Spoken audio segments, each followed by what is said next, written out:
رب العالمین حمد الشاکرین والصلاة والسلام علی سید الانبیاء وعلی آلہ واصحابہ اجمعین اما بعد قال اللہ تبارک وتعالی سبحان الذی اسری بعبدہ لیلا من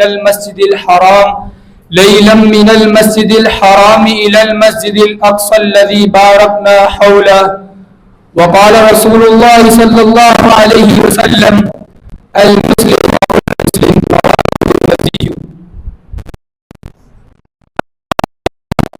والمسلم آیت مبارکہ میں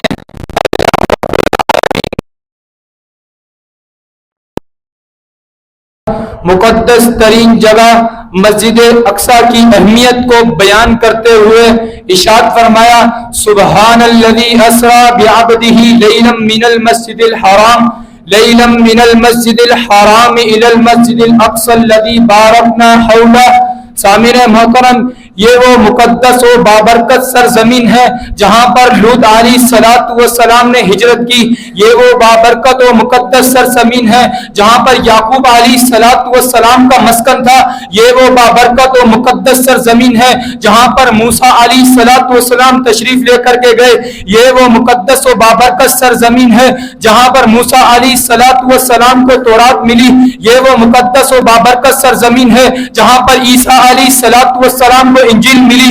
یہ وہ مقدس و بابرکت سرزمین ہے جہاں پر داؤد علیہ السلام کو زبور ملی. یہ وہ مقدس و بابرکت سرزمین ہے جہاں پر مسجد اقصی قائم ہے.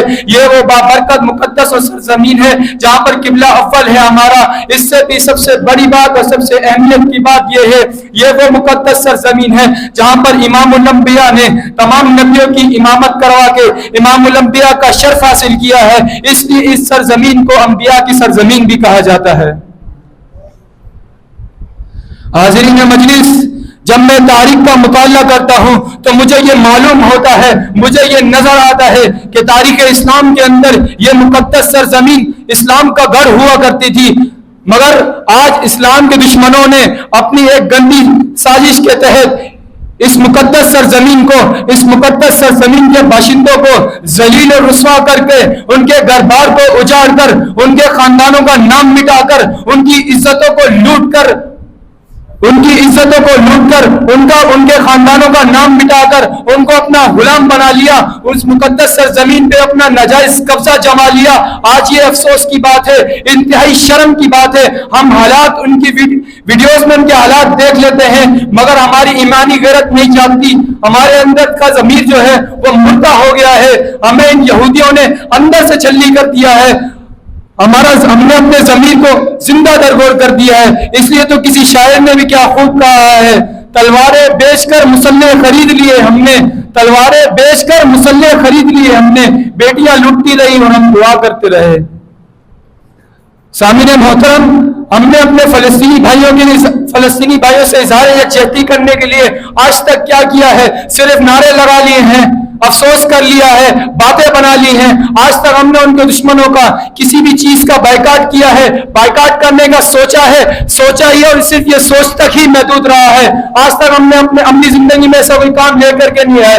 ہم حکومت کو قصوروار ٹھہراتے ہیں، حکومت کو چھوڑ دیں. جب حکومت ہمیں جنگ کے لیے بھیجے گی تو ہم لبیک کا نعرہ لگا کر، موت کا کفن سر پر باندھ کر ان کے لیے جہاد کرنے کے لیے جائیں گے، ان کے حق میں لڑیں گے. اگر ہم نے ایسا نہ کیا، ہم ان کے لیے جہاد کے لیے نہیں گئے، ہم نے ان کے حق میں نہیں لڑا، تو کل قیامت کا دن ہوگا، وہ بارگاہ الہی میں آ کر ہم سے سوال کریں گے جب ہم پر ظلم ہو رہا تھا، اے اللہ جب ہم پر ظلم ہو رہا تھا یہ لوگ دیکھ رہے تھے مگر انہوں نے ہمارے ساتھ کوئی تعاون نہیں کیا، ہماری کوئی مدد نہیں کی، ہمارے اوپر سے ظلم کو نہیں ہٹایا.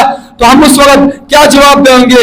اللہ اور اس کے رسول کے سامنے صرف شرمندگی کے علاوہ کچھ بھی حاصل نہیں ہوگا. تو لہٰذا ہمیں چاہیے کہ ہم ان کی چیزوں کا بائیکاٹ کریں، ان سے لین دین کو ختم کریں، اپنے اندر جو ایمانی غیرت ہے اس کو جلائیں، اپنے ایمان کو مضبوط کریں. یہ دو کام ہم کر لیں گے، رب کی قسم کھا کے کہتا ہوں کہ جو یہ دشمن ہے فلسطین سے معافی مانگ کے ان کا ملک چھوڑ دیں گے. اللہ تعالیٰ سے دعا ہے کہ اللہ تعالیٰ ان فلسطینی بھائیوں کی مدد فرمائے. آمین. وما توفیق الا باللہ.